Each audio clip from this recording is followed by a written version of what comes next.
ಎಲ್ರಿಗೂ ನಮಸ್ಕಾರ. Welcome back to my YouTube channel. ಇವತ್ತಿನ ವ್ಲಾಗ್ ಏನಪ್ಪ ಅಂತಂದ್ರೆ ನಾವು ಫ್ಯಾಮ್ಲಿ ಎಲ್ಲ ಸೇರಿ ಬಾದಾಮಿ ಜಾತ್ರೆಗೆ ಹೊಂಟೇವ್ರಿ. ಬಾದಾಮಿ ಜಾತ್ರೆ ಮುಗ್ದೈತ್ರಿ, ಮುಗಿದ್ಮೇಲೆ ಹೊಂಟೇವಿ. ಬಾದಾಮಿ ಜಾತ್ರೆ ಮುಗಿದ್ರೂ ಸಹಿತ ಒಂದು ತಿಂಗಳು ಇರ್ತೈತಂತ. ಹಾಗಾಗಿ ನಾವು ಒಂದು ಸಾರಿನೂ ಹೋಗಿಲ್ರಿ, ಇದ ಫಸ್ಟ್ ಟೈಮ್ ನಾವು ಹೊಂಟಿರೋದು. ಹಾಗಾಗಿ ಗದ್ದಲೈತೋ ಇಲ್ಲೋ ಅಂಥೇಳಿ ಬಾದಾಮಿಗೆ ಹೋದ್ಮೇಲೆ ಗೊತ್ತಾಗತ್ತೆ ರೀ. ನಾವು ಬೆಳಗ್ಗೆನ 7 ಗಂಟೆಗೆ ಬಿಟ್ಟಿದ್ವಿ ರೀ ಮನೀನ. 7 ಗಂಟೆಯಿಂದ ಹೋದ್ವಿ. ಅಲ್ಲೇ ಬಸ್ ಅಂಕರು ಸಿಕ್ಕಾಪಟ್ಟೆ ರಶ್ ಇತ್ತು ಆದರೂ ನಮ್ಗೆ ಸೀಟೆಲ್ಲ ಸಿಕ್ಕಿದ್ವು. ಅಲ್ಲೇ ಬಾದಾಮಿಗೆ ಹೋದ್ವಿ. ಬಾದಾಮಿಗೆ ಹೋಗಿಂದಾಗ ಫಸ್ಟ್ ಗುಹೆಗೆ ಹೋಗಿ ಗುಹೆಗಳನ್ನು ನೋಡಿಕೊಂಡು ಆಮೇಲೆ ಏನಪ್ಪ ಅಂತಂದ್ರೆ ದೇವಸ್ಥಾನಕ್ಕೆ ಹೋಗೋಣ ಅಂಥೇಳಿ ಅಂದ್ಕೊಂಡ್ವಿ ರೀ. ಅಲ್ಲಿಂದ ಬಸ್ ಸ್ಟ್ಯಾಂಡಿಂದ ಆಟೋ ಇತ್ತು, ಆಟೋಕ್ಕಂಥೇಳಿ ಹೋದ್ವಿ ರೀ. ಅಲ್ಲಿ ಹೋಗೇವಿ, ಸಿಕ್ಕಾಪಟ್ಟೆ ರಶ್ ರೀ. ಯಾಕಂದ್ರೆ ಅವತ್ತು ಸಂಡೇ ಇರೋದ್ರಿಂದ ಎಲ್ಲರೂ ಭಾಳ ಜನ ಬಂದಿದ್ದಾರೆ ರೀ. ಹಾಗಾಗಿ ಅವತ್ತು ಸ್ವಲ್ಪ ರಶ್ ಇತ್ತು, ಸಿಕ್ಕಾಪಟ್ಟೆ ಬಿಸಿಲೂ ಸಹಿತ ಆಗಿತ್ತು ರೀ. ನಾವು ಟಿಫಿನ್ ಮನೆಯೊಳಗೆ ಮಾಡಿರಲಿಲ್ಲ ರೀ. ಹಾಗಾಗಿ ಅಲ್ಲೇ ಹೋಗಿ ಟಿಫಿನ್ ಮಾಡಿಕೊಂಡು ಹಂಗಾರೆ 4 ಗುಹೆಗಳನ್ನು ನೋಡಿದ್ರಾತು ಅಂಥೇಳಿ ಮ್ಯಾಲೆ ಹೋದ್ವಿ ರೀ. ಸಿಕ್ಕಾಪಟ್ಟೆ ಬಿಸಿಲು, ಹಂಗೆ ಒಂದೆರಡು ಗುಹೆಗಳನ್ನು ನೋಡಿದ್ವಿ. ಮ್ಯಾಲೆ ಹತ್ತಕ್ಕೆ ಆಗಲಿಲ್ಲ ರೀ. ಹಂಗಾರೆ ಇಲ್ಲಿವರೆಗೂ ಬಂದೇವಿ, ಹಂಗಾರೆ 4 ಗುಹೆಗಳನ್ನು ನೋಡ್ಕೊಂಡು ಹೋದ್ರಾತ ಅಂಥೇಳಿ ಹಂಗೂ ಹಿಂಗೂ ಕಷ್ಟಪಟ್ಟು 4 ಗುಹೆಗಳನ್ನು ನೋಡಿದ್ವಿ ರೀ. ಮಸ್ತಿತ್ತು ರೀ. ಒಂದು ಕಲ್ಲಿನೊಳಗೆ ಎಷ್ಟು ಕೆತ್ತನೆಗಳನ್ನು ಮಾಡ್ಯಾರಪ್ಪ ಅಂತಂದ್ರೆ ಅದನ್ನು ನೋಡೋಕ್ಕೆಲ್ಲ 2 ಕಣ್ಣು ಸಾಲಂಗಿಲ್ಲ ರೀ. ನಾನು 6th ಇದ್ದಾಗ ಹೋಗಿದ್ದೆ ರೀ ಬಾದಾಮಿ ಗುಹೆಗೆ. ಅಂದ್ರೆ ಕನ್ನಡ ಸ್ಕೂಲ್ನಾಗಿದ್ದಾಗ ನಮ್ಮನ್ನ ಟ್ರಿಪ್ಪಿಗೆ ಕರ್ಕೊಂಡು ಹೋದಾಗ ನೋಡಿದ್ರಿ. ಅಷ್ಟೋ ಇಷ್ಟ ನೆನಪಿತ್ತು ಅಷ್ಟೇ, ಮತ್ತು ಪೂರ್ತಿಯಾಗಿ ಹೋಗಿದ್ದು ಅಷ್ಟು ನೆನಪಿರಲಿಲ್ಲ.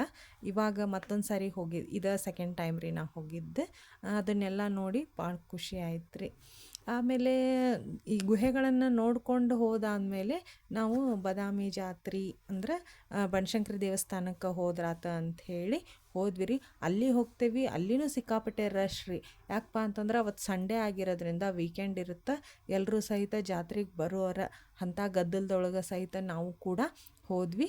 ನೋಡ್ರಿ ಅಲ್ಲೇ ದೇವಸ್ಥಾನ ಎಷ್ಟು ರಶ್ ಇತ್ತಪ್ಪ ಅಂತಂದ್ರೆ ಒಳಗೂ ಸಹಿತ ಬಿಡಕ್ಕೆ ತಯಾರಿರಲಿಲ್ಲ, ಅಷ್ಟು ರಶ್ ಇತ್ತು. ಅದ್ರೊಳಗೆ ಬಿಡುವು ಮಾಡಿಕೊಂಡು ಒಳಗೆ ಹೋದ್ವಿ ರೀ. ಒಳಗೆ ಹೋಗಿ ಅಲ್ಲೇ ದೇವ್ರ ದರ್ಶನ ಪಡಿಬೇಕು ಅಂತಂದ್ರೆ ಕ್ಯೂ ಹಚ್ಬೇಕಾಗಿತ್ತು. ಆದರೆ ಕ್ಯೂ ಹಚ್ಚುವಷ್ಟು ಇದು ಇರಲಿಲ್ಲ ರೀ. ಹಾಗಾಗಿ ಹೊರಗೆ ನಮಸ್ಕಾರ ಮಾಡಿಕೊಂಡು ಬಂದ್ವಿ. ಆಗಲೇ ಮಧ್ಯಾಹ್ನ ಆಗಿತ್ತು, ಹೊಟ್ಟೆನೂ ಹಸಿವಾಗಿತ್ತು. ಹಂಗಾರೆ ಊಟ ಮಾಡ್ಕೊಂಡು ಹೋದ್ರಾತು ಅಂಥೇಳಿ ಮಾಡಿದ್ವಿ. ಹೋಟೆಲ್ಗೆ ಹೋಗ್ಬೇಕಂತ ಮಾಡಿದ್ವಿ, ಆದರೆ ಹೋಟೆಲಿನ ಊಟ ಮಾಡಿರ್ತೀವಿ. ಈ ದೇವಸ್ಥಾನದೊಳಗೆ ಅಲ್ಲೇ ಊಟ ಮಾರ್ತಿರ್ತಾರೆ ರೀ. ನಾವು ಅವಾಗ ಹೇಳಿದ್ನೆಲ್ಲ 6th ಇದ್ದಾಗ ಟ್ರಿಪ್ಪಿಗೆ ಬಂದಾಗ ಅಜ್ಜಿಯರು ಏನು ಮಾಡ್ತಿದ್ರಿ, ಗಟ್ಟೆನ ಮೊಸರು, ಚಟ್ನಿ, ರೊಟ್ಟಿ ಹೀಗೆಲ್ಲ ಕೊಡ್ತಿದ್ರು. ಅದು ನೆನಪಾತು. ಹಂಗಾರೆ ಇಲ್ಲೇ ಊಟ ಮಾಡಿ ಹೋಗೋಣ ತಡೀರಿ ಅಂಥೇಳಿ ಹೋದ್ವಿ. ಅಲ್ಲಿನೂ ಸಹಿತ ಎಲ್ರಿಗೂ ಊಟ ಕೊಡಾಕತ್ತಿದ್ರು. ನಾವು ಹೋಗಿ ಅಲ್ಲೇ ಊಟ ಮಾಡಿದ್ವಿ ರೀ.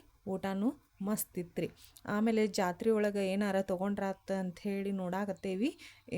ಬರೀ ನೋಡೋದು ಆತ್ರಿ, ಏನು ತೊಗೊಳೋದು ಆಗಲಿಲ್ಲ. ನನ್ನ ಮಕ್ಕಳಿಗೆ 2 ವಾಚ್ ಅಂತೂ ತೊಗೊಂಡ್ವಿ, ಯಾಕಂದ್ರೆ ಅವ್ರು ಬಿಡಂಗಿಲ್ಲಲ್ಲ. ಹಾಗಾಗಿ ಅವ್ರಿಗೆ 2 ವಾಚ್ನ ಕೊಡಿಸಿದ್ವಿ. ನಮಗಂಕರು ಏನು ತೊಗೋಬೇಕಂತ ಹೇಳೋಕೆ ಗೊತ್ತಾಗಲಿಲ್ಲ. ಆದರೆ ನಾಟಕ ನೋಡ್ಬೇಕು ಅನ್ನೋದು ಭಾಳ ಇತ್ತು ರೀ. ಆದರೆ ಟೈಮ್ ಇರಲಿಲ್ಲ, ಯಾಕಂದ್ರೆ 3ರಿಂದ 6 ಇತ್ತಂತ ನಾಟಕ. ನಾವು ದೇವಸ್ಥಾನದ ಒಳಗಿಂದ ಹೊರಗೆ ಬರೋದ್ರೊಳಗೆ 4 ಗಂಟೆ ಆಗಿತ್ತು ರೀ. ಲೇಟ್ ಆದರೆ ನಮ್ಮ ಊರಿಗೆ ಬಸ್ ಸಿಗಂಗಿಲ್ಲ ಅಂಥೇಳಿ 4 ಗಂಟೆಗೆ ಬಸ್ ಇತ್ತು ರೀ. ಅಲ್ಲಿಂದ ಬಂದ್ವಿ. ಬಸ್ ಅಂಕರು ಸಿಕ್ಕಾಪಟ್ಟೆ ರಶ್ ರೀ. ಆ ದೇವಸ್ಥಾನದಿಂದ ಬಸ್ ಸ್ಟ್ಯಾಂಡಿಗೆ ಬರೋ ಮಟನೂ ಸಿಕ್ಕಾಪಟ್ಟೆ ರಶ್ ಇತ್ತು. ಅದ್ರಾಗ ನಿಂತ್ಕೊಂಡು ಬಂದ್ವಿ ರೀ. ಮನೆಗೆ ಬಂದಾಗ ರಾತ್ರಿ 8 ಗಂಟೆ ಆಗಿತ್ತು. ಈ ವಿಡಿಯೋ ನಿಮಗೆ ಇಷ್ಟ ಆದರೆ ಲೈಕ್ ಮಾಡಿ, ಕಮೆಂಟ್ ಮಾಡಿ, ಶೇರ್ ಮಾಡಿ. ಪ್ಲೀಸ್ ಸಬ್ಸ್ಕ್ರೈಬ್ ಮಾಡೋದನ್ನು ಮರಿಬೇಡಿ. Thank you.